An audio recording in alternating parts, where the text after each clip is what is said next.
Hello, it's Alister McGrath again, telling you how to get the most out of my textbook, Christian Theology and Introduction. This is a very informal presentation, like all in this series, filmed at my home because I can't get into Oxford University to film these in lecture theatres or libraries. I'm simply doing this very informally at home.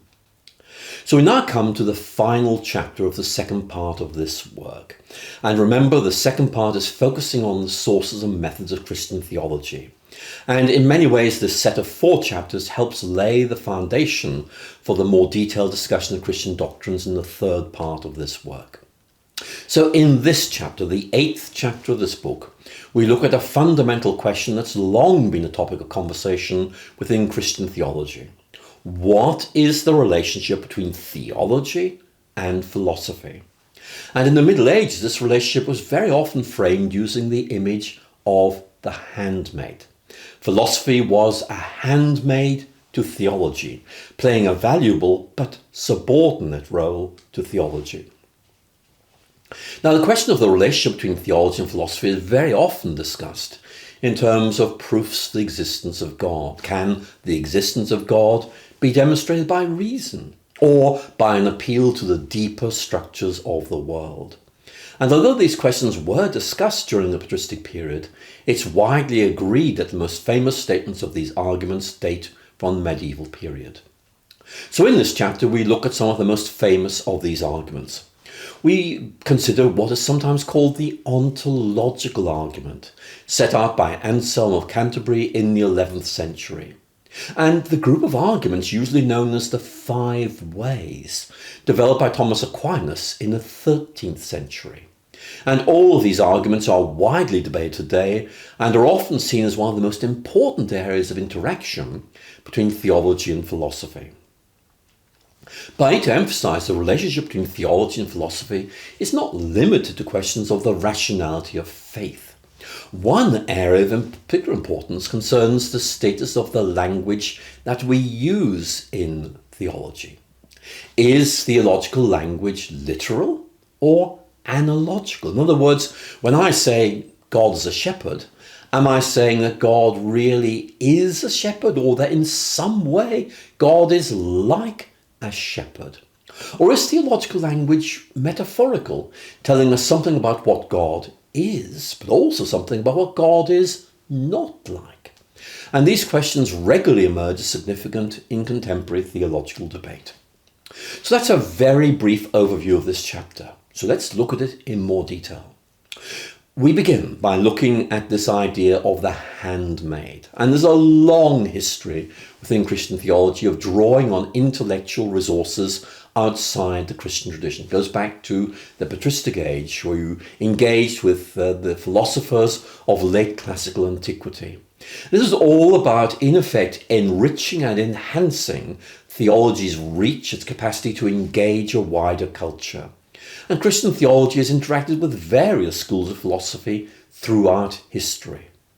And these schools of thought have at sometimes been seen as allies and at other times as enemies of the Christian faith. And we noted this point when looking at the interaction of Christianity with classical culture.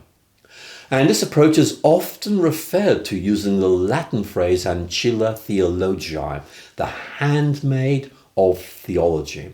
And the basic idea here is that philosophical systems can be a very helpful way of stimulating theological development and enabling a dialogue to be opened up between Christian thinkers and their cultural environment. Now, the 2 most important historical examples of this approach to theology are the dialogues with Platonism during the patristic age and with Aristotelianism during the Middle Ages. Thus, writers such as Justin Martyr found the Platonist idea of the logos helpful in explaining the significance of Christ to Greek intellectuals. And more than 1,000 years later, Thomas Aquinas found Aristotle's idea of an unmoved mover helpful in setting out some reasons for defending the existence of God. Now, that topic is really significant for this chapter. Can we prove the existence of God? And very often, in fact, the whole question of the relationship of faith and reason is discussed in terms of whether rational arguments can be advanced for the existence of God. whether God's existence can be proved, whether such proof will be adequate to bring an unbeliever to faith. And the general consensus within Christian theology seems to be that the reason doesn't bring individuals to faith in God. Believers can nonetheless give rational reasons for their faith in God.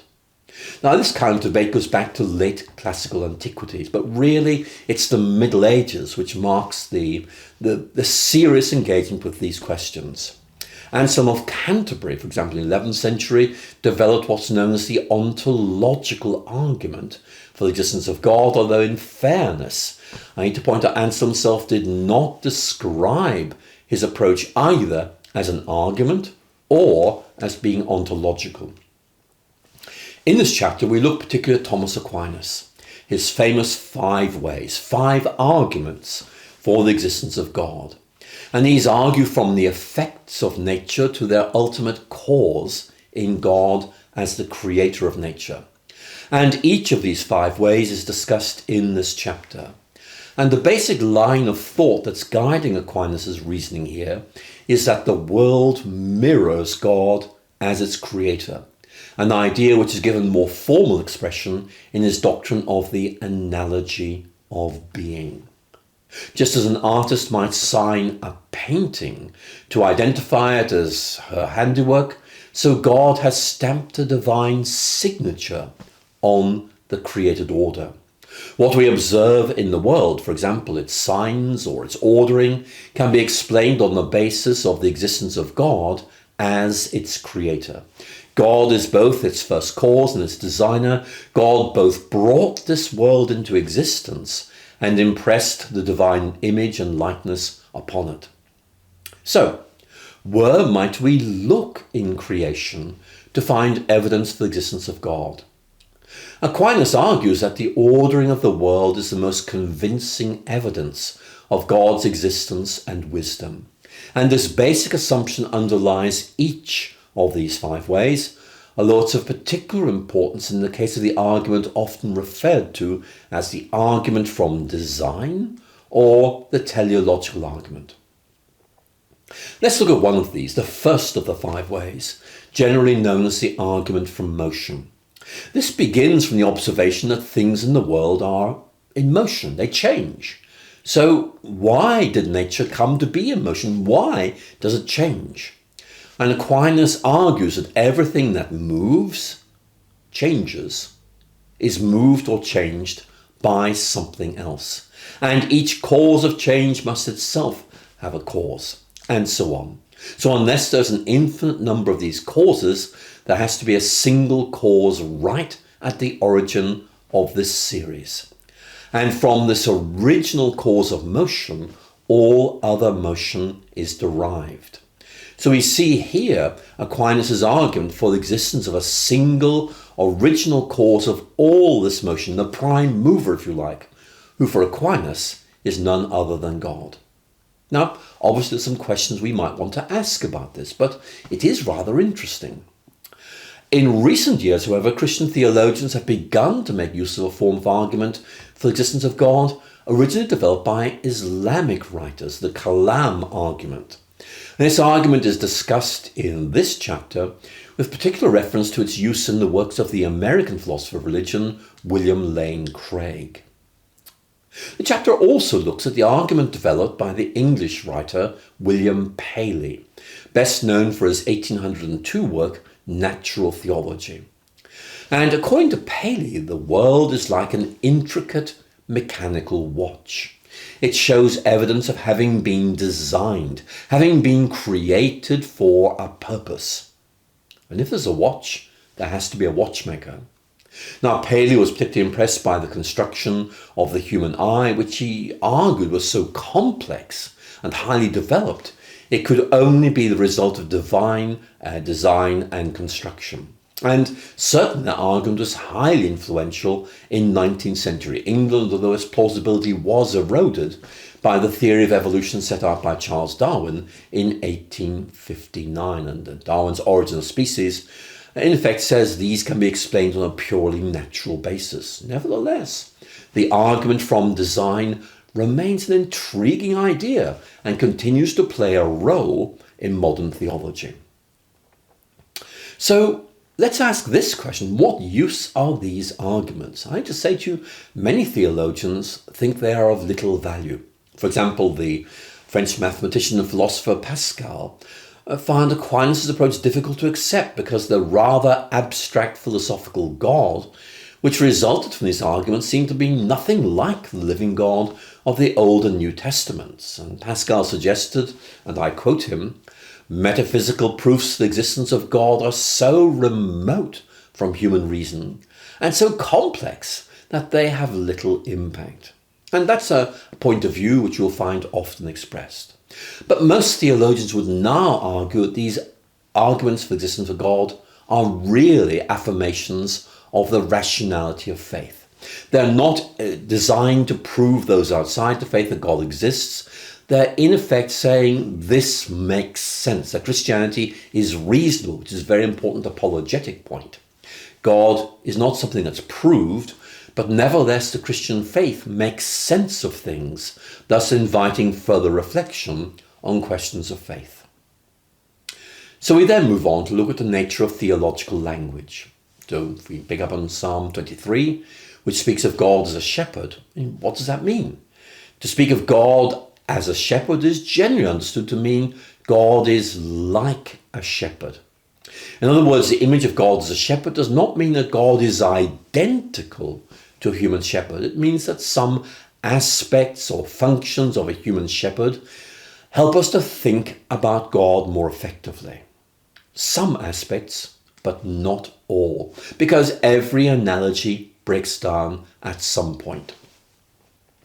So how far can we press analogies before they break down? Well, it's difficult to say sometimes. Let's look at God as a shepherd. Here are 4 things that are true about shepherds. Shepherds look after sheep.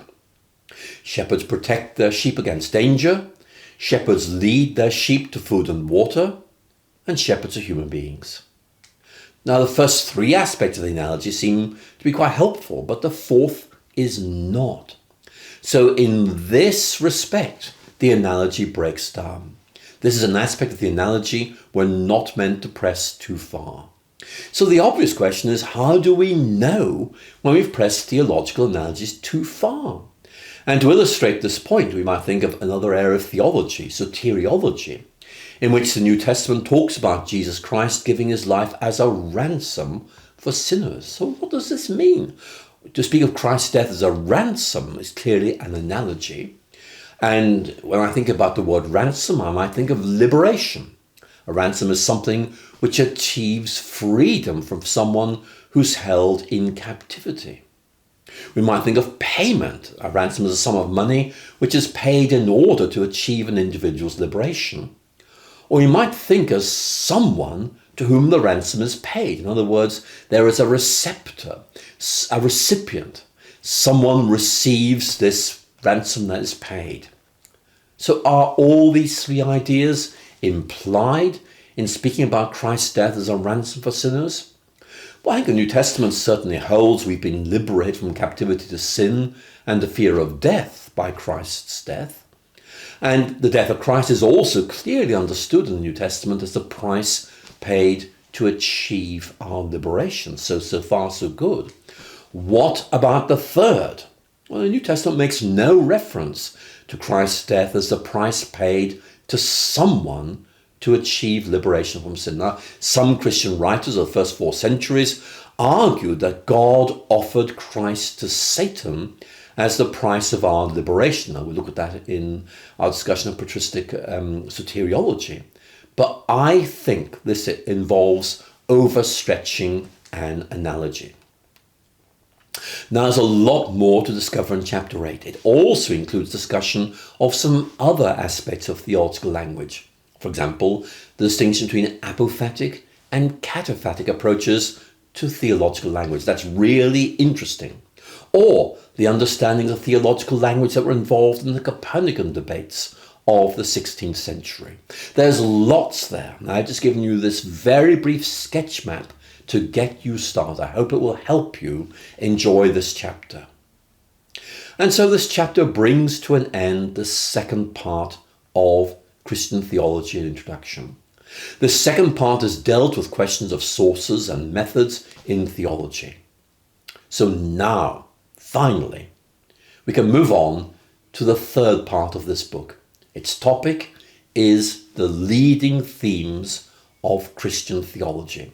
And in many ways, this is what the book is all about. There's been some very helpful groundwork laid in part 1 and part 2, but now we move on to look at the great themes of Christian theology, beginning with the Christian doctrine of God. Thank you so much for listening, and I look forward to speaking to you again very soon.